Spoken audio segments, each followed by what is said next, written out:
अनमोल मोती कार्यक्रम में आपका स्वागत है। ओम शांति। आज हम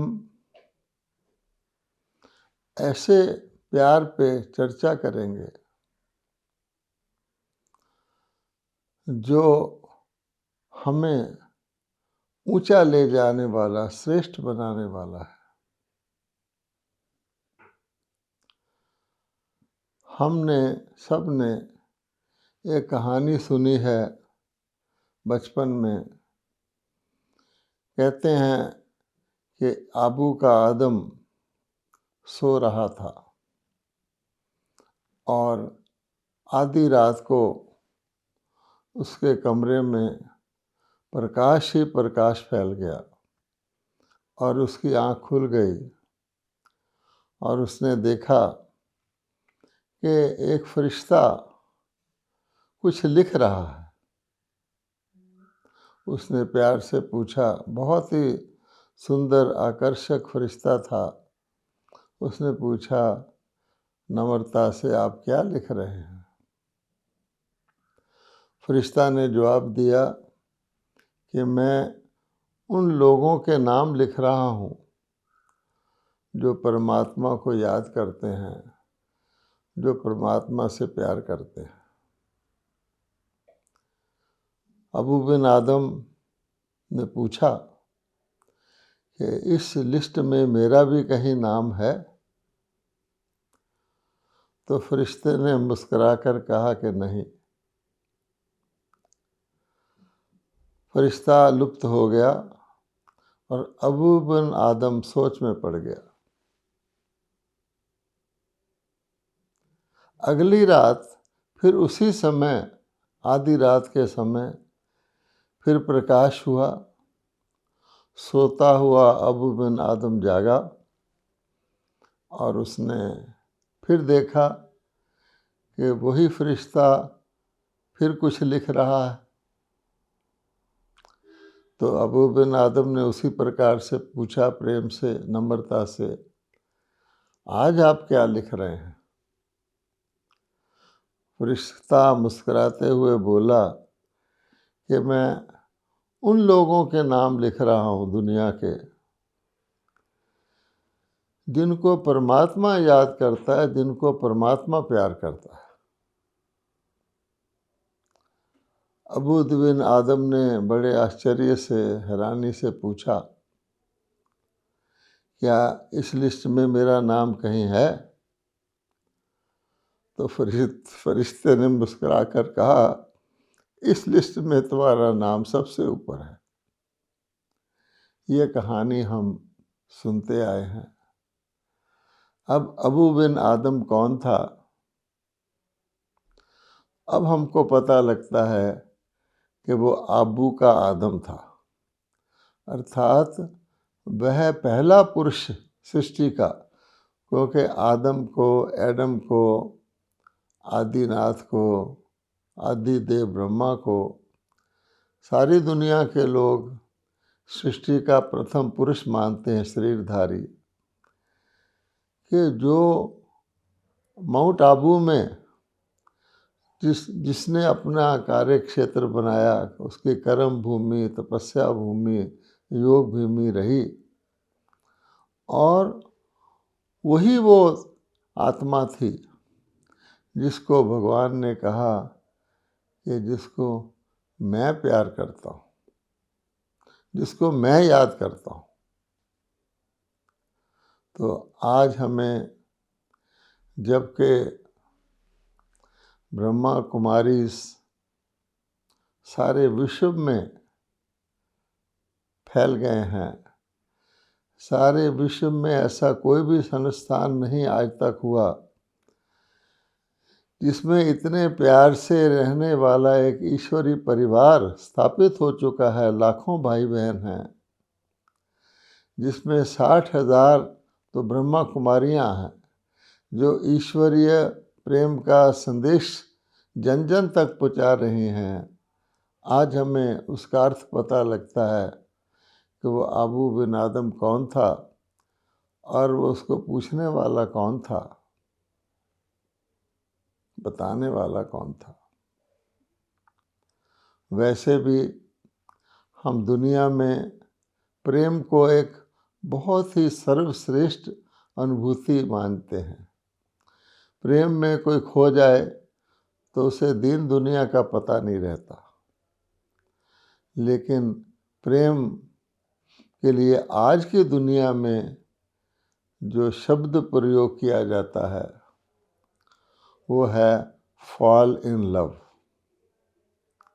अब सोचने की बात है कि इतनी श्रेष्ठ, इतनी पावन अनुभूति जिसका नाम प्रेम है, सच्चा प्यार, क्या उसमें व्यक्ति प्रेम करके गिरता है या उड़ता है? तो आज हम उस प्यार की बात करने जा रहे हैं जिसको हम कहते हैं राइज इन लव। जो प्यार हमको सर्वश्रेष्ठ उच्च कोटि पर ले जाता है और हमारी स्थिति को उच्च कोटि की स्थिति बना देता है, और उसका नाम है परमात्म प्यार। हमने, मनुष्यों ने आत्माओं से तो अनेक जन्मों से अनेक प्रकार के प्यार देखे सुने हैं। संसारिक आत्माओं के प्यार में भी सुना है कि बड़े बड़े बादशाहों ने अपनी राजगद्दी त्याग दी। लेकिन परमात्म प्यार क्या चीज़ होती है, वो किस सौभाग्यशाली को कब प्राप्त होता है, आज हम उसी विषय पर चर्चा करेंगे। परमात्म प्यार के पात्र कोटों में कोई आत्माएं। अब प्रश्न पैदा होता है कि परमात्मा का प्यार हम आत्माओं को, जीव आत्माओं को किस वक़्त मिलता है? क्या किसी भी वक़्त मिल सकता है या मिलता रहा है, या उसका भी कोई समय है? एक बहुत ही सूक्ष्म बात जानने की है कि परमात्म प्यार हमको तब मिलता है जब परमात्मा इस साकार सृष्टि पर साकार रूप से अवतरित होते हैं। क्योंकि मनुष्य आत्मा को प्यार की अनुभूति भी तभी हो सकती है जब वो इस साकार लोक में जीवात्मा बन के, अर्थात शरीर को धारण करके यहाँ पर उपस्थित हो। तो जब परमात्मा भी इस सृष्टि पर अवतरित होकर शरीर धारण करे, और दूसरी बात कि प्यार केवल पिता का नहीं होता, माता पिता दोनों का प्यार होता है। अब जब परमात्मा माता पिता दोनों रूप धारण करे तब आत्माओं को परमात्म प्यार की प्राप्ति हो। और अगर आप भगवद गीता का प्रथम पृष्ठ देखेंगे तो उस पर यही लिखा हुआ है, त्वमेव माता च पिता त्वमेव, तुम मात पिता हम बालक तेरे, तुमरी कृपा से सुख गनेरे। ये सिखों की गुरबाणी में भी आता है। अब परमात्मा जब धरती पर आते हैं तो निराकार परमात्मा, साकार ब्रह्मा माँ दोनों मिलकर, माता पिता, निराकार परमात्मा शिव और साकार ब्रह्मा माँ दोनों मिलकर जब जीव आत्माओं को बच्चा बनाते हैं तब हमें वो ईश्वरीय प्यार मिलता है। अब इतनी सारी लाखों आत्माओं को परमात्मा को शारीरिक बच्चा नहीं बनाते हैं, बल्कि उनको, जिसको हम कहते हैं अडॉप्टेड चिल्ड्रन, धर्म के बच्चे बनाते हैं। अर्थात हम आत्माएं परमात्मा के एक प्रकार से गोद लिए हुए बच्चे बनते हैं। इसलिए बनते हैं तो परमात्मा कहते हैं, पहली बात तो ये जानने की हो गई कि जब परमात्मा स्वयं इस धरती पर आते हैं, और वो किस समय आते हैं हम जानते हैं, जबकि अति घोर कलयुग होता है, अधर्म की अति ग्लानि होती है, उस समय हमको परमात्मा एडॉप्ट करके हमको सतयुगी देवता बनने के लायक बनाते हैं। अब परमात्मा का प्यार ऑब्वियसली रूहानी प्यार है, कोई जिस्मानी प्यार नहीं है। रूहों से ही वो प्यार करते हैं और परम रूह, परम पिता के तौर पे प्यार करते हैं। परमात्मा प्यार का सागर है। इसलिए एक बात चली आती है कि आत्मा परमात्मा में लीन हो जाती है। तो लीन इस प्रकार से नहीं हो जाती है कि हम आत्माएं परमात्मा के अंदर जाके मर्ज हो जाती हैं, लेकिन लव लीन हो जाते हैं, अर्थात प्यार में इतना खो जाते हैं कि हम बस अपने आप को परमात्मा के साथ ही साथ महसूस करते हैं। और परमात्मा कहते हैं, मेरे प्यार का पात्र कौन बनता है कि कलयुग के अंत में जो आत्माएं पवित्रता को धारण करने की प्रतिज्ञा करते हैं, क्योंकि परमात्मा अति पवित्र है, वो पतित पावन है। वो हमसे प्यार भी इसीलिए करते हैं कि हम पतितों को पावन करें। तो जो आत्माएं पवित्र होते नहीं परंतु पवित्रता धारण करने की प्रतिज्ञा करते हैं, ऐसे बच्चों को परमात्मा प्यार करते हैं। और उस प्यार का जो सुख होता है वो बहुत ही निराला होता है। उसका हम कहते हैं अति इंद्रिय सुख। उस सुख का कोई शारीरिक सुखों से मुकाबला नहीं है, वो आत्मिक सुख है, अति इंद्रिय सुख है, जो हमें केवल ईश्वरी परिवार बनने पर कलयुग के अंत में और सतयुग की आज से बीच का जो संगम समय है वहाँ हमें प्राप्त होता है।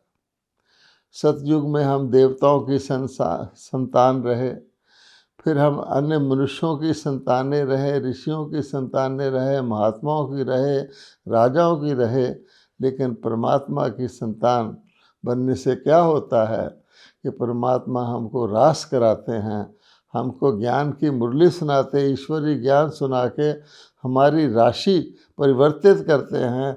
हम सबको एक समान संस्कार वाला, दैवी संस्कार वाला बनाते हैं। और प्राप्ति क्या होती है कि पदमा पदम सौभाग्यशाली, अर्थात 21 आने वाले सतयुग में 21 पीढ़ी के लिए हम देवी देवता पद की प्राप्ति करते हैं। और हमें परमात्मा उसके लिए प्यार करके सर्वश्रेष्ठ सेवा मानवता की, अपना कुल बढ़ाने के लिए, देवता कुल को उन्नत करने के लिए करवाते हैं, जिसको कहते हैं रूहानी सेवा। अन्य आत्माओं को भी हम रूहानी ज्ञान देते हैं। अब इस प्यार का आधार क्या है परमात्मा प्यार का, उसको कहते हैं सत्य। परमात्मा सत्य और प्रेम के आधार पर सतयुग की स्थापना करते हैं। और सत्य क्या है, प्रथम सत्य क्या है कि तुम आत्मा हो। आत्मा सत्य है, अर्थात अनादि है, अविनाशी है, आत्मा कभी ख़त्म नहीं होती। परमात्मा कहते हैं मैं परमात्मा भी सत्य हूँ, गॉड इज़ ट्रुथ, कि मैं भी अनादि अविनाशी हूँ, कभी मेरा विनाश नहीं होता। इसलिए जो आत्मा परमात्मा का प्यार का नाता जुड़ता है वो भी एक अविनाशी नाता रहता है, क्योंकि वो उसमें कोई स्वार्थ नहीं होता। और ऐसा प्यार 2 घड़ी का भी मिल जाए तो आत्मा को वो रूहानी मस्ती चढ़ जाती है, वो देह से न्यारी हो जाती है, हल्का महसूस करती है, क्योंकि आत्मा है ही हल्की, उड़ने वाली चीज़ है। शरीर रूपी पिंजरे में आने के कारण से वो भारी होती है, क्योंकि शरीर प्रकृति का बना हुआ है, 5 तत्वों का बना हुआ है। तो शरीर जो ही एक आत्मा अपने आप को शरीरधारी समझती है तो नीचे आ जाती है। इसलिए हम फॉल इन लव करते आए हैं, अर्थात शारीरिक लव प्यार जो है वो हमें नीचे लाने वाला होता है। तो भगवान कहते हैं कि मैं आपको ऐसे रूहानी प्यार से ऐसे शक्ति देता हूँ। प्रेम की शक्ति सबसे बड़ी है। प्रेम धन सबसे बड़ा धन है कि उसके द्वारा संपूर्ण अहिंसा आत्माओं में आ जाती है। अगर प्रेम नहीं है तो किसी ना किसी प्रकार की हिंसा आत्माओं से होती रहती है, मनुष्यों से, जिसको हम कहते हैं चाहे वो अभिमान के वश किसी का अपमान करते हैं, चाहे लोभ के वश किसी को लूटते हैं, चाहे क्रोध के वश किसी का दिल दुखाते हैं, या काम वासना के कारण से दूसरों की इज्जत लूटते हैं या काया कला चट करते हैं, इन सब चीज़ों से ऊपर उठकर अहिंसा आत्माओं में धारण होती है। वो देवी देवता प्रेम वाली सृष्टि बनाते हैं भगवान, जिनकी मूर्तियाँ आज हम मंदिरों में देखते हैं। हम उनको अपने पूर्वज कहते हैं। भगवान आके हमको उनके समान ही बना देते हैं। इसलिए कहा गया है परमात्मा के लिए मानुष से देवता किए करत न लागी वार। इस प्रेम का इतना प्रभाव पड़ता है, ये एक बहुत सूक्ष्म चीज़ है। ऐसा नहीं कि प्रेम को केवल शरीरधारी मनुष्य ही उसकी अनुभूति करते हैं। जो सच्चा प्रेम होता है उसमें पवित्रता होती है, अर्थात उसमें किसी भी प्रकार का खोट, वैर, विरोध, किसी चीज़ के भी ख़त्म करने का, उसके विनाश करने का, उसको दुख देने का भाव नहीं होता। इसलिए पशु पंछी भी उस रूहानी प्रेम वाले देवताओं की ओर आकर्षित होते हैं। आप देखेंगे कि देवी देवताओं के पास बहुत सुंदर सुंदर पंछी और पशु दिखाए जाते हैं, जबकि आज की दुनिया में जितने भी पशु पंछी हैं वो अपने बचाव के लिए किसी न किसी प्रकार का हानिकारक अपने अंदर संस्कार पैदा करते हैं। आज बैल भी सींग मार देता है, आज मच्छर भी काट लेता है। ये योनियाँ तो वहाँ होती ही नहीं। अर्थात सारे के सारे अन्य प्राणी भी उस प्रेम के कारण से सतोगुणी हो जाते हैं। इसलिए कहा गया है कि परमात्मा जो प्रेम की दुनिया रचते हैं सतयुग, उसमें एग्जाम्पल दिया जाता है कि शेर और गाय भी उस दुनिया में एक घाट पर जल पीते हैं। आप सोचिए, आज के युग में शेर मनुष्यों को भी खा जाता है। रोज़ न्यूज़ आता है फलानी जगह पर शेर आया, टाइगर आया, उसने मनुष्यों को मार डाला, पशुओं को मार डाला। तो उस प्रेम के प्रभाव से पशु योनियों के अंदर भी प्रेम आता है। इतना ही नहीं, वैज्ञानिकों ने कहा है कि जो वनस्पति है, जो पेड़ पौधे हैं, वो भी मनुष्य की वाइब्रेशंस को रिस्पॉन्ड करते हैं। पेड़ पौधे के पास अगर कोई व्यक्ति उनको तोड़ने या काटने के भाव से जाता है तो उनसे और प्रकार के वाइब्रेशन निकलते हैं, और कि उनके पास प्रेम से जाता है तो और प्रकार के वाइब्रेशन निकलते हैं। अर्थात ये जो कहा गया है कि परमात्मा आकर के कांटों के जंगल रूपी दुनिया को गार्डन ऑफ अल्लाह, खुदा का बगीचा, अर्थात फूलों का बगीचा, स्वर्ग, बहिश्त, जन्नत, सतयुग बना देते हैं, वो वास्तविकता है। वो कोई कल्पना की बात नहीं है, क्योंकि पेड़ पौधे भी रिस्पॉन्ड करते हैं। और टोटल दुनिया, जैसे आज हम देखते हैं कि वनस्पति के अंदर भी अपने आप को बचाव की आवश्यकता होती है, इसलिए वनस्पति कांटों का रूप ले लेती है। आप देखेंगे झाड़ियाँ, कैक्टस, कांटे इत्यादि। आज की दुनिया में देखेंगे तो असली फूल तो कम हो गए हैं और कांटे और झाड़ियाँ इतने हो गए हैं कि मनुष्यों को अपने घरों में भी प्लास्टिक के फूल, नकली फूल लगाने की आवश्यकता पड़ी है, क्योंकि असली तो रहे ही नहीं है। तो ऐसी दुनिया जो एक किसी दिन बहिश्त था, स्वर्ग था, अपने सामने अगर आप सतयुग का दृश्य लाकर, स्वर्ग का दृश्य लाकर कल्पना करें कि स्वर्ग के अंदर कैसे रंग बिरंगी सतरंगी दुनिया होती है, कैसे वहाँ के मौसम होते हैं, कैसी वहाँ की प्रकृति होती है।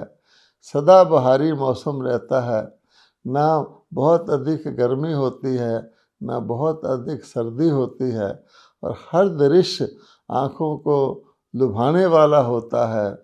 कहा जाता है कि वहाँ के पत्ते भी जब हिलते हैं तो संगीत बजता है। इस प्रकार की दुनिया आखिरकार भगवान ने की रची हुई दुनिया, परमात्मा की रची हुई दुनिया।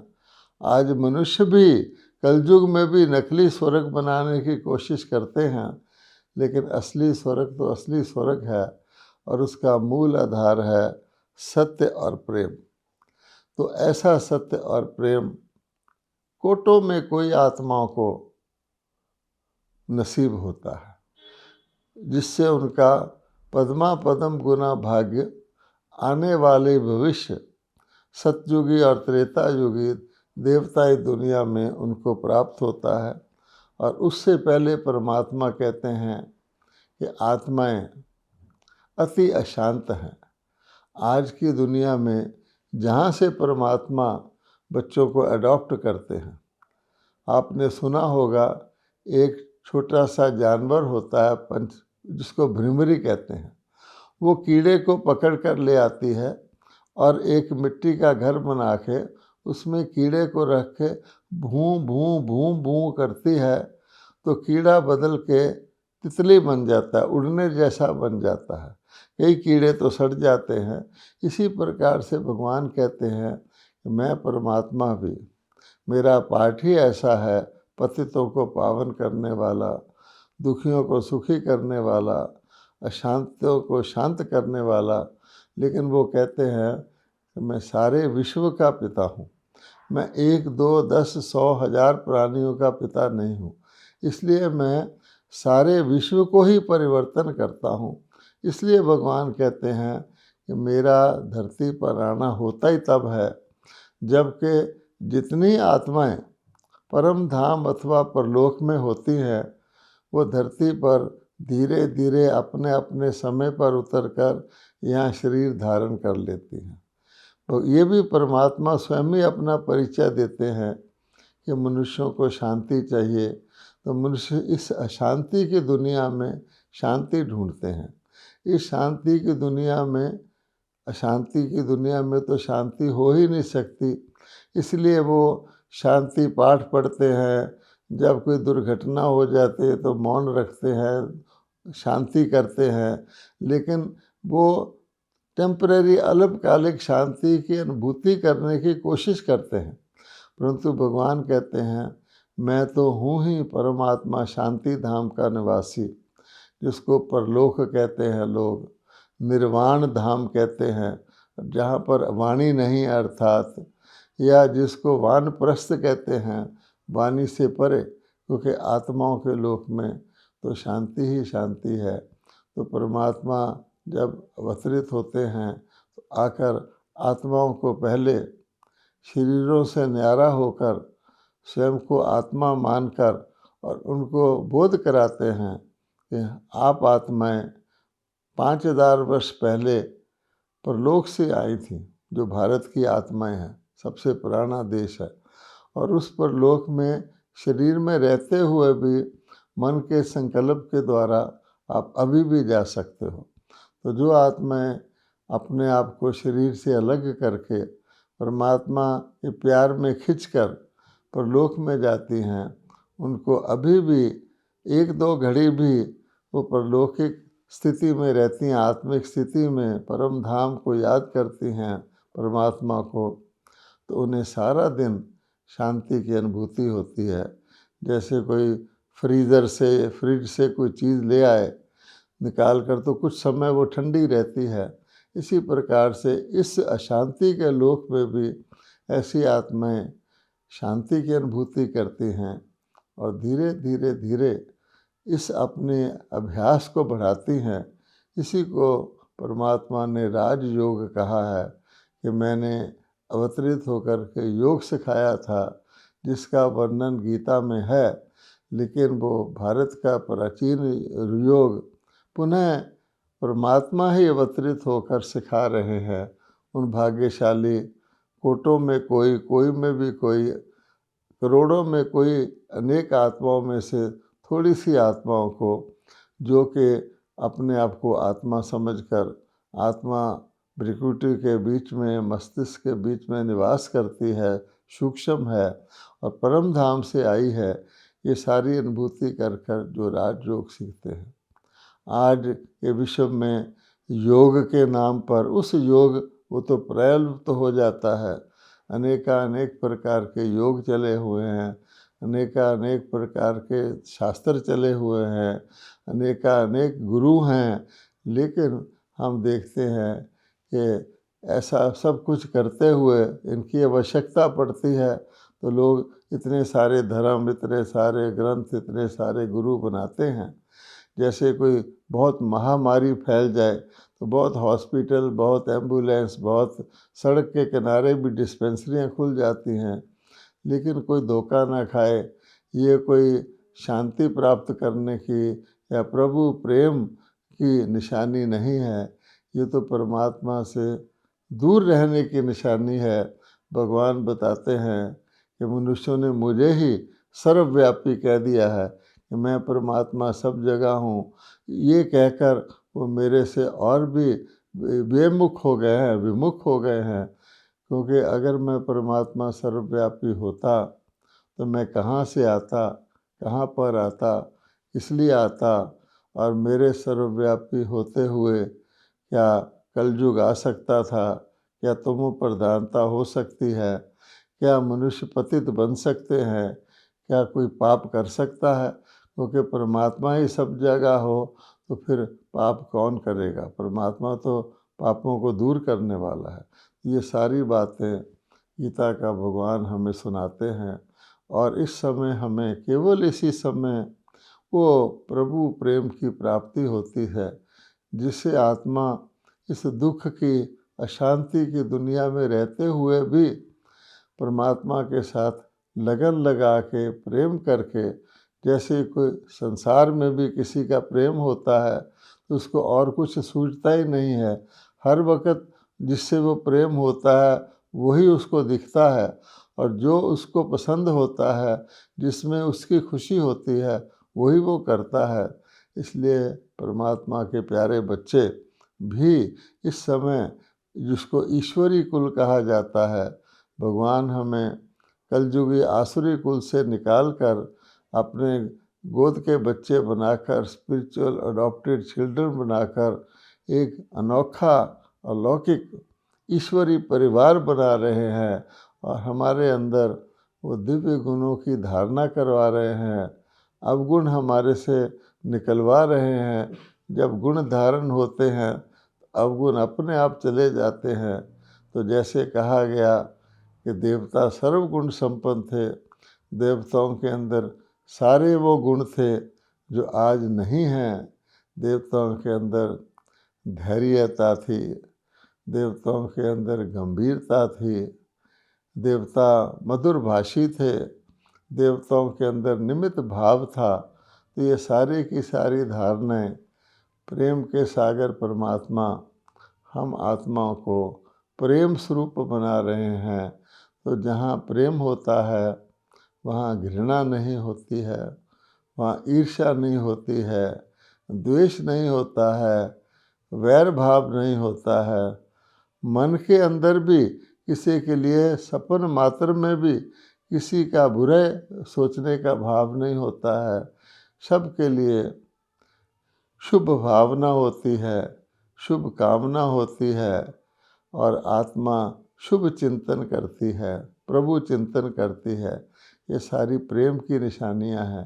प्रेम हर एक को अपनी ओर आकर्षित करता है, जबकि घृणा सबको अपने से दूर करती है। तो ऑटोमेटिकली स्वाभाविक तौर पर जहाँ प्रेम है वहाँ एकता है, वहाँ सद्भाव है, वहाँ विश्वास है, वहाँ निश्चय है, वहाँ किसी प्रकार की किसी के लिए संशय नहीं होता। इसलिए भगवान के वाक्य गीता में लिखे हुए हैं कि निश्चय आत्मक बुद्धि विजयंती।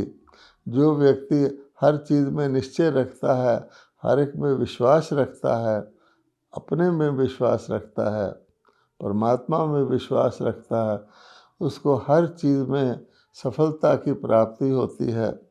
सफलता उसका ईश्वरीय जन्म सिद्ध अधिकार बन जाता है। और जो व्यक्ति संशय रखता है वो अपने में भी संशय रखता है तो वो कभी भी सफल नहीं होता, उसको भटकना पड़ता है, बहुत मेहनत करनी पड़ती है थोड़ी सी प्राप्ति के लिए। इसलिए प्रेम का रास्ता मोहब्बत का रास्ता है, उसमें कोई मेहनत नहीं होती। जहाँ प्रेम है वहाँ मेहनत का नाम निशान नहीं होता, और जहाँ प्रेम नहीं है वहाँ मेहनत ही मेहनत होती है, प्राप्ति बहुत कम होती है। इसलिए हम अन्य आत्माओं को भी यही संदेश देना चाहते हैं कि परमात्मा प्रेम के पात्र बने, अपने आप को परमात्मा से जोड़ें, परमात्मा का ज्ञान लें। तो जैसे लाखों ब्रह्मा कुमार कुमारियाँ और लाखों परिवार प्रवृत्ति में रहकर अपने जीवन को प्रेम, ईश्वरीय प्रेम में लगाकर उसको सरस बना रहे हैं, उसको सुखी बना रहे हैं, तो उसी प्रकार से अन्य आत्माएं भी यही समय है, क्योंकि जब परमात्मा का अवतरण होता है उस समय परमात्मा प्रेम प्राप्त करके ये अपने जीवन में भी समरसता लाएं, अपने जीवन को भी सरस बनाएं और सुख और शांति की अनुभूति करें परमात्मा प्रेम के द्वारा। ओम शांति।